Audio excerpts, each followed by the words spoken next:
تلنگانہ حکومت کی جانب سے کسانوں کو فراہم کی گئی مالی امدادی اسکیم ریتو بھروسہ کی کامیابی کو عوام تک بڑے پیمانے پر پہنچانے کے لیے ریاست بھر میں ریتو بھروسہ وجے اتسو سبھائیں کرنے کے فیصلے کی سابق وزیر ہریش راؤ نے مخالفت کی۔ ہریش راؤ نے social media platform X Twitter پر حکومت پر شدید تنقید کی۔ انہوں نے الزام لگایا ہے کہ مقامی اداروں کے انتخابات سے قبل ریتو بھروسہ کے نام پر ڈرامہ رچایا جا رہا ہے۔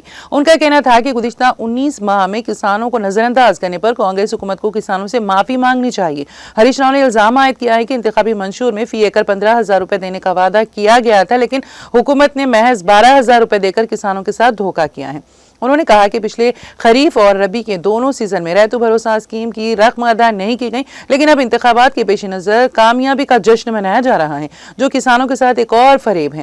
ہریش راؤ نے سوال کیا کہ حکومت جشن کس بات کا منا رہی ہے؟ 2 فصلوں کی امداد روکنے کا، کسانوں کو بھروسہ نہ دینے کا، کسان مزدوروں کو محروم رکھنے کا، قرض معافی کا وعدہ کر کے کسانوں کو دھوکہ دینے کا۔ انہوں نے کہا کہ موجودہ حکومت نے کسانوں کے اعتماد کو مجروح کیا ہے اور یہ پروگرام دراصل ان کے زخموں پر نمک پاشی کے مترادف ہیں۔